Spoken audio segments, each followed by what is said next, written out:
Now, on News Talk 105.9 WMAL. O'Connor and Company. It's 7:06 on this Friday morning in the nation's capital. It is Friday, and I'm in love. So's Patrice Wuka. Happy Friday. I am. Happy Friday, Larry. Coming up at 7:35, Steve Moore. He's in love with the economy, although not the Biden economy. He'd like to fix it. He'll join us. 8:05, Kash Patel. He's in love with the law, but certainly not the way this Justice Department is meting it out. He'll, as a former federal prosecutor, will give us his take on the Trump indictments and the court schedule, the case schedule now put forth by Jack Smith. It's amazing how it coincides with the Republican primary season. And then at 8:35, Ken Cuccinelli, he's in love with, apparently he's in love with Ron DeSantis for president because he's now part of the Never Back Down pack. We'll talk about that and his efforts in securing our elections moving forward. That's all coming up. But right now, here we are, the 2-year anniversary of Joe Biden's horrific debacle pulling out of Afghanistan, one of the worst national security, foreign policy, and military decisions of our lifetimes. He refuses to acknowledge it. He refuses to discuss it. The mainstream media, for the most part, even refused to cover the hearings that were done earlier this week featuring the Gold Star parents of those who fell on that fateful day in August. Meanwhile, while he's looking in the rearview mirror at that horrible debacle, it looks like he's plunging us headfirst into another foreign policy disaster having to do with Iran. Joining us now to discuss it is Fred Fleitz. He's a former National Security Council Chief of Staff and now a senior fellow at America First Policy Institute. I hope I'm overstating the case here, but what's at play here? I mean, it's being billed as, oh, this is great. We're getting a prisoner exchange. 5 Americans are coming home from Iran, which is great, absolutely. But Fred, what's in the small print here? Hey, it's great to be here. Well, of course, we have to celebrate whenever Americans who are being unjustly held by a rogue state are being released. But there's several things at work here. This is at least the third time we've seen Democratic administrations pay huge sums to Iran to release Americans. The Obama administration, remember, they paid $1.7 billion in plane loads of cash to release 5 American prisoners. They also paid $500,000 each to free 3 hikers in 2011 who wandered into Iran. Yeah. But what's even more troubling about this, other than the precedent that we're encouraging the Iranians to take hostages, and I've written about this in an American Greatness article that ran a couple weeks ago, there is a secret nuclear deal that the Biden administration is working on that will allow it to enrich uranium to 60%, that will give Iran a total of $20 billion in sanctions relief. This is just $6 billion. Wow. And it's secret and unwritten because there's a law that requires the Biden administration to submit deals with Iran to Congress so they can look at it and vote it down. But if it isn't written, there's nothing for Congress to review. That's what's really going on here. Wow. So in other words, this is a backdoor way to have an Iran nuclear deal without any congressional oversight or approval. That's right. And the prisoner swap was part of it. And sanctions relief, which has already begun, we gave relief to Iraq. Well, we allowed the Iraqis to pay dollars to the Iranians to buy electricity about a month ago. That's part of this. But it gets worse and worse because Iran is going to get this huge amount of sanctions relief, and it will be allowed to enrich uranium to 60%, which is just a hair's below weapons grade. The way uranium is enriched, although 90% is weapons grade, it takes very little time and effort to jump from 60 to 90%. And it's just unthinkable we would let the Iranians enrich to that level. Well, Fred, I mean, I'm looking at your piece right now. It's very thorough, and you absolutely did predict that there would be a release of some U.S. prisoners in exchange as part of this unspoken deal. Talk to us about what you think Iran is getting out of this deal. I mean, obviously, the ability to continue to ramp up their nuclear weapons program, but are they getting anything else out of this deal? Well, we're seeing from our adversaries around the world, they see weakness they can exploit. The Iranians are going to get basically the U.S. blessing to keep enriching uranium at a very high level. They're going to keep its uranium, their enrichment infrastructure. There's nothing in the agreement that stops them from selling weapons to Russia. Nothing. There's nothing in the agreement. There's nothing in the agreement to stop Iran from harassing shipments in the Persian Gulf. So this is a sweet deal for the Iranians. They realize that Biden is vulnerable. Biden's worried about the 2024 election, and this is the time to cash in. I don't see how this helps him in the election. I mean, I don't know what Americans, other than he wants a photo op with these 5 prisoners. And let's just be clear here, because you're right. We should celebrate these Americans coming home. Is it fair to call? Are they prisoners? Really? Did they break any actual laws, or are they're hostages? Should we call them hostages? They're hostages. They're hostages. They did nothing. As soon as the Iranians arrested them, they charged them with espionage. That's what Iran always does. So let's be clear here. I have a. You're right, but I just want the Biden administration, in their wisdom, is getting back 5 American hostages, yet at the same time giving $6 billion to the country that held them hostage, and, oh, by the way, allowing them to enrich uranium to just shy of weapons-grade material. They're allowing a country who takes our people hostage the ability to enrich uranium. Whose bright idea is that? I think it's a terrible idea, but the American people won't understand it because there's going to be this big celebration, as you said, when these 5 American prisoners get home. And I'm glad they're getting out. I'm not against that. And I know in instances we have to make deals to get Americans out of situations like that. I'm not someone who says we can never negotiate to get somebody out of a disastrous prison like the Evian prison in Iran. But the precedent here is very bad, and the American people, they will not understand what's behind this agreement.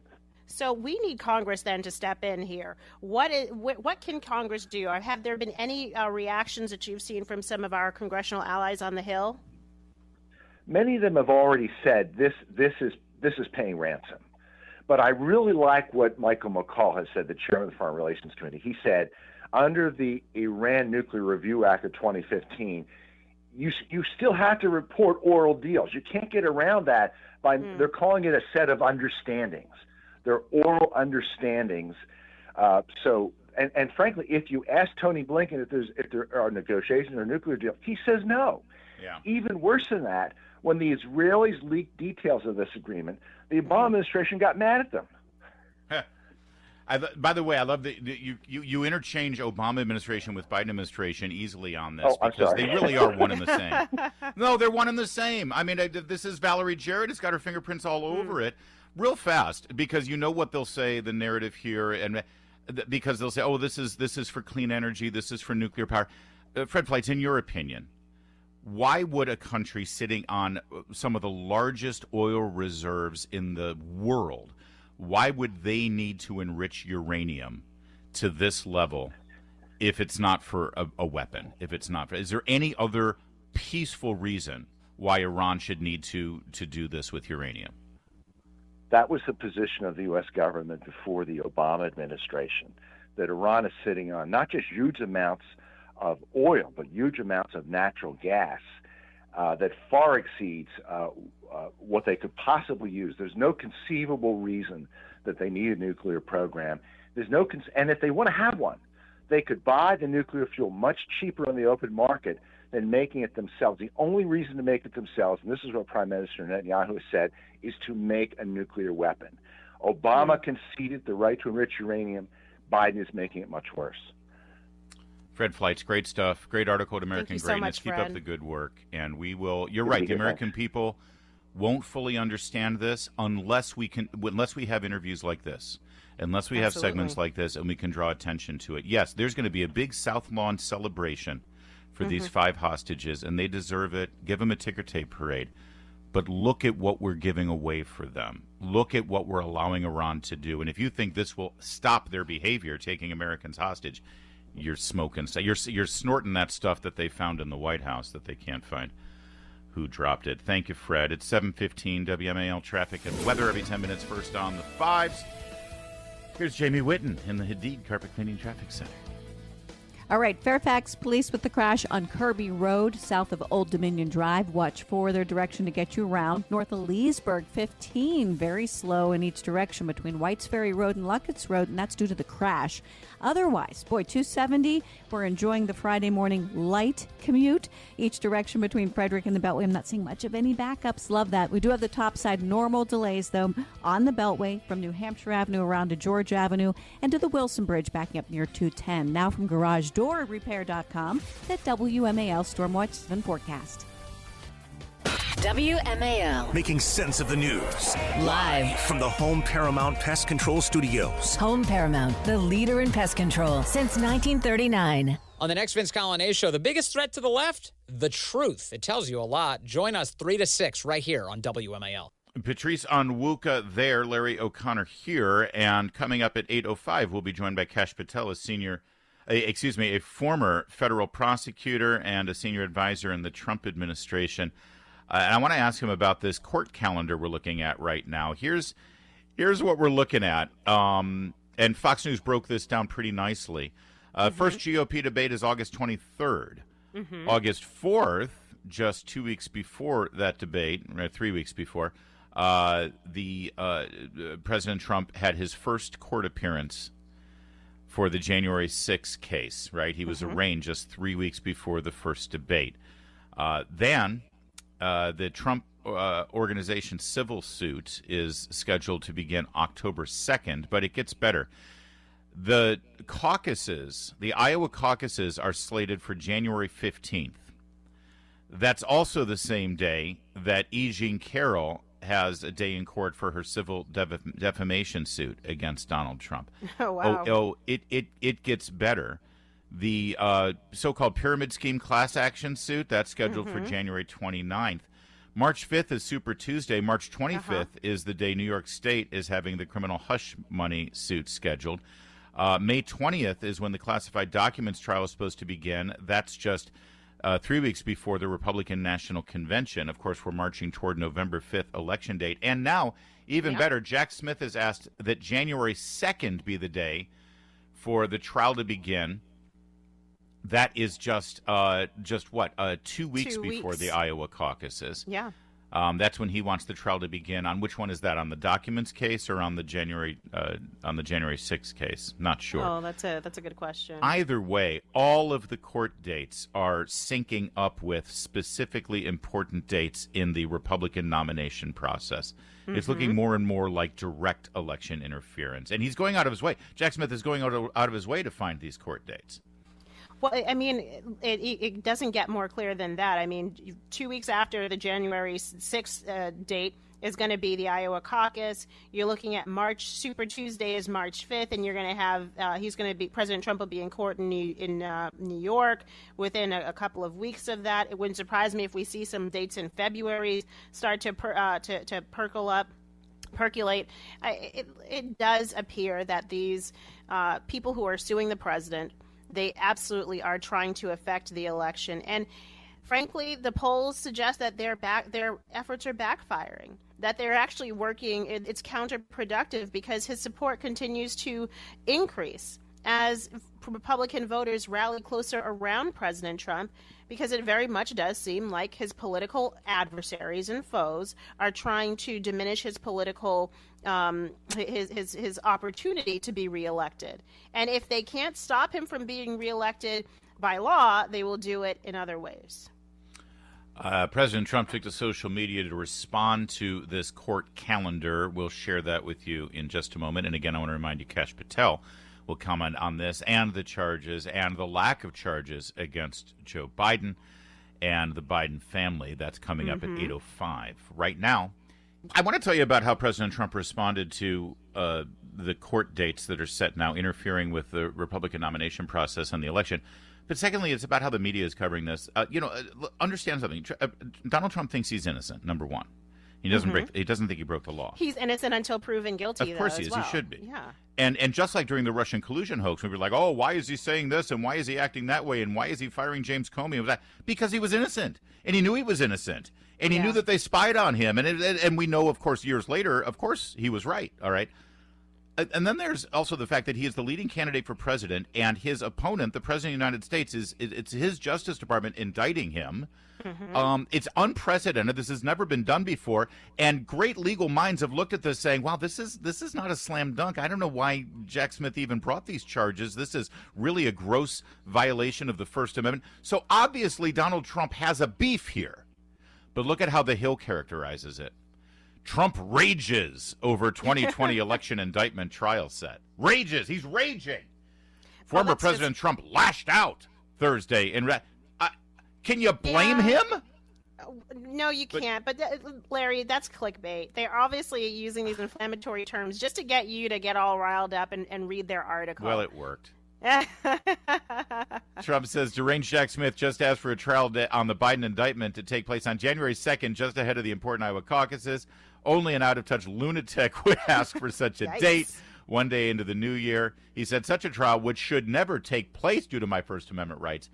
Massive Biden corruption should only happen, if at all, after the election. Well, of course he's right. Kash Patel joining us at 8:05. It's 7:29.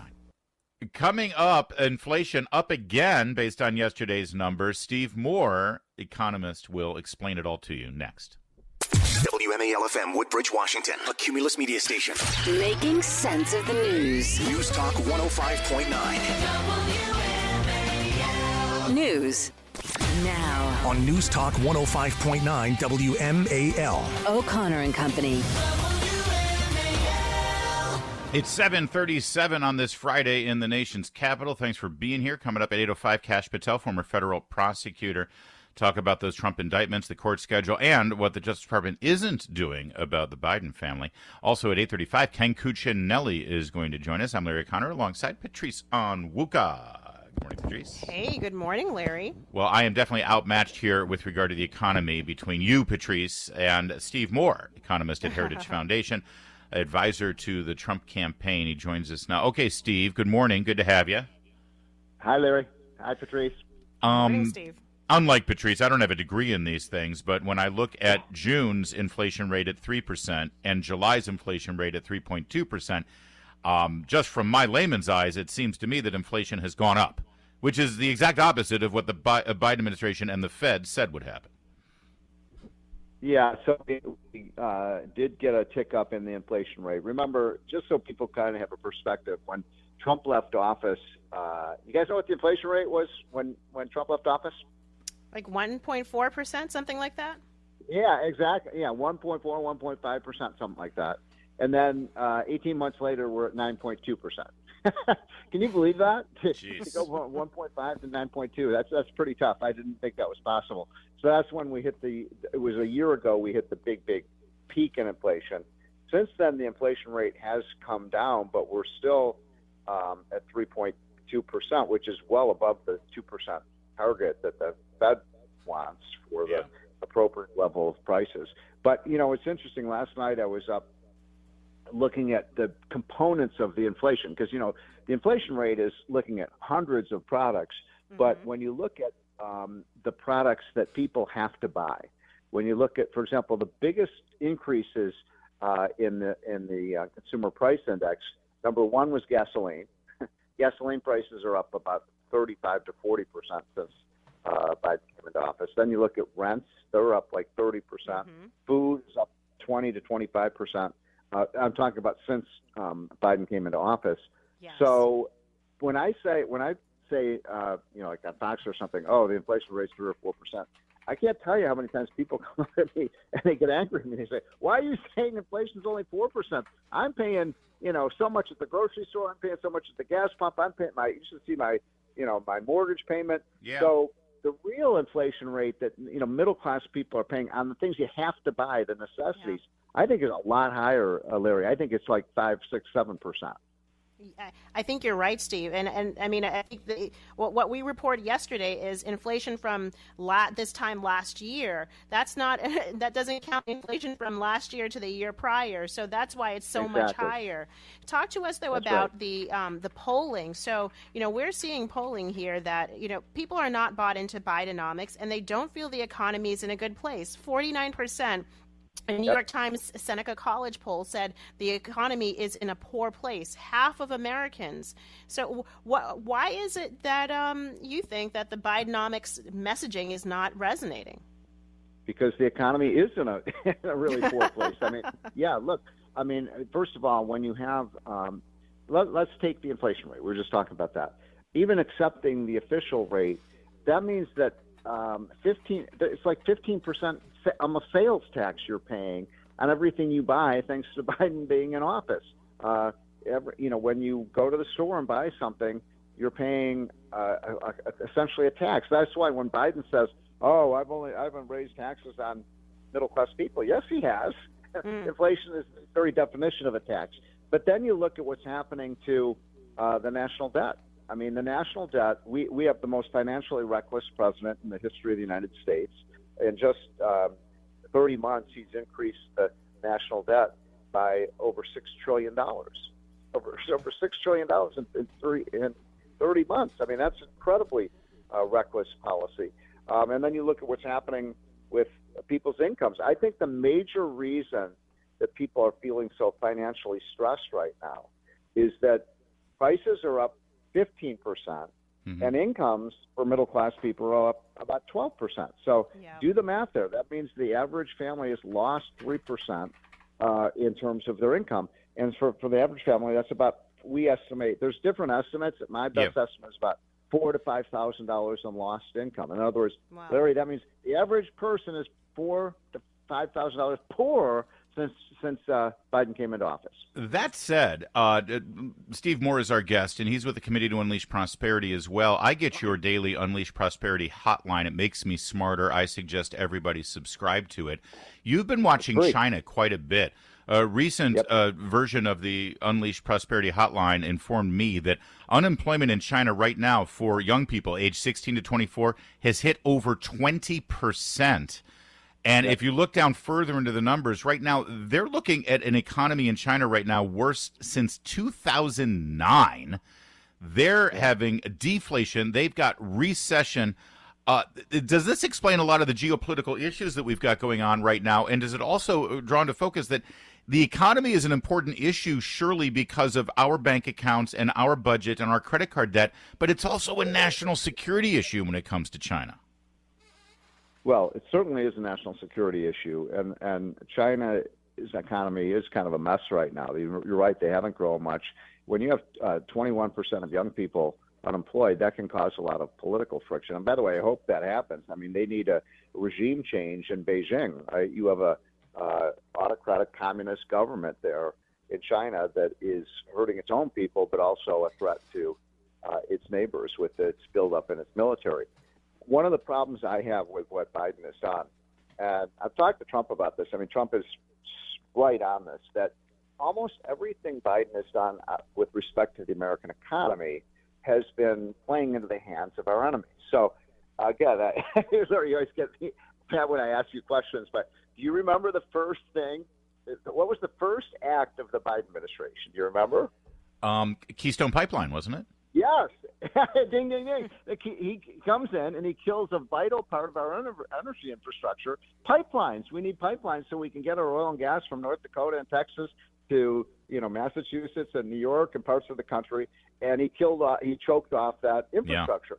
Yeah. So, and we're about, by my estimates, the United States today is 2 million barrels a day below what we should be producing and would be producing if we stuck with Trump's policy. So if you do the math there, that's 2 million times $85. That's $170 million a day, Larry and Patrice, that the U.S. government and the American economy is losing because of this crazy war on energy. And gas prices haven't gone up, and he still hasn't replaced the oil he took from the petroleum reserves to artificially drive prices down. Yep. Steve Moore, we got to leave it there. I always like it when I get an answer right in Professor Moore's class, though. You got both of them right today. I appreciate that. Well, think about what happened in the last few months. We have created a funnel. All of the bordering states have now took the funnel right to New York City. New York City is the economic engine of this entire state and country. If you decimate this city, you're going to decimate the foundation of what's happening. Look at Chicago. Mayor Eric Adams there saying some real gems on CBS Morning News the other day. First of all, we're the economic engine of this country. You decimate us with all these illegal immigrants. You're going to screw up the guy. It's okay for El Paso to be messed up. It's okay but for those not border New York towns. City. NIMBY. Yeah. He's crying NIMBY, not in That's my backyard. right, but this is different. Secondly, they've created a funnel right to New York with all these illegal immigrants.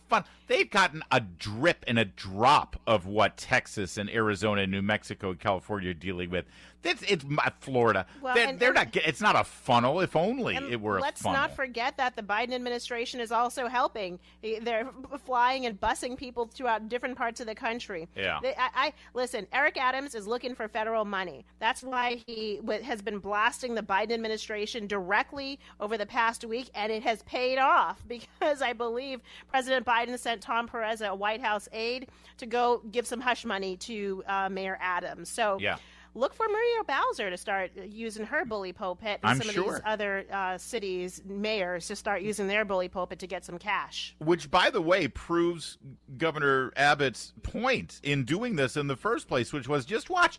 The second it becomes burdensome for these sanctuary cities like New York and Chicago and D.C., then the Biden administration will open up the wallet and start, giving them aid. Exactly. The border states run mostly by Republicans. They've been screaming for this for years. Yes. Now, if President Biden were to keep his wallet shut, meaning our tax dollars shut, then maybe they would have to rescind these stupid sanctuary policy declarations and statuses. But they're not going to do that. Well, that there is the other great moment of this entire exchange and this entire interview, the great minds sitting there at the table on behalf of CBS Morning News with Eric Adams. Not once during the entire interview did any of the journalists even venture into the realm of maybe it's time to rethink this whole sanctuary city thing. Maybe you pat yourself on the back and grandstand during the Trump administration. Hate has no home here. We welcome everyone with open arms. But now that you're actually feeling the repercussions of that policy, maybe it was a bad idea. Maybe you don't actually understand what the word sanctuary means, since you're now trying to kick all of these people out. Not once. It was always just a little minor problem, but they could virtue signal off of it and seem like they're the ones who are caring. Now that it's a major problem, as the border states have always dealt with, now all of a sudden, maybe people shouldn't be coming here illegally. Maybe we shouldn't be accepting them here illegally and flouting our laws and abusing the asylum system. Maybe we should actually have a federal government that's working at the southern border. Now all of a sudden they're willing to consider that, but it's short-lived. It's going to be short-lived. Well, meanwhile, in other border crisis news that isn't necessarily directly related to the border, here in Loudoun County, Virginia, 4 men in Leesburg have been arrested in connection with several violent incidents in the city of Leesburg. 2 of those suspects are linked to MS-13, according to officials there. Nowhere in the article does it tell us their legal status, but we can make a guess. We can make an educated guess. Yeah, we can make an educated guess. On whether they're in the country legally or not. Tom Perez, who was one of President Biden's top aides, and he's a lunatic. He was the labor secretary under Obama. He was the head of the DNC for a while. He, along with Eric Adams and the budget chief of New York City, are basically saying that this could cost $12 billion for the city of New York. Thank you very much. So what to do about it? Well, Ron DeSantis has an idea. We just had Steve Moore, who is an aide and consultant to the Trump campaign. Coming up, we've got Ken Cuccinelli at 8:35, who is working with the super PAC supporting Ron DeSantis. We are fair and balanced here with all the candidates. Ron DeSantis in Iowa said that he's open to the idea of drone strikes on Mexican drug cartels to stop their behaviors. That would be interesting. Wow. If the Mexican government participated in it, that would be ideal. But my hunch is that he doesn't really give a flip whether the Mexican government participates or not. I don't think so. We'll ask Ken Cuccinelli about that. Yeah, absolutely. Oh, and by the way, just an update on that local Leesburg story. Yeah. 2 of the men are undocumented. They were charged with holding firearms as being undocumented. Not surprisingly, but just to confirm your suspicions, Larry. Thank it's you. true. Yep. 7:53.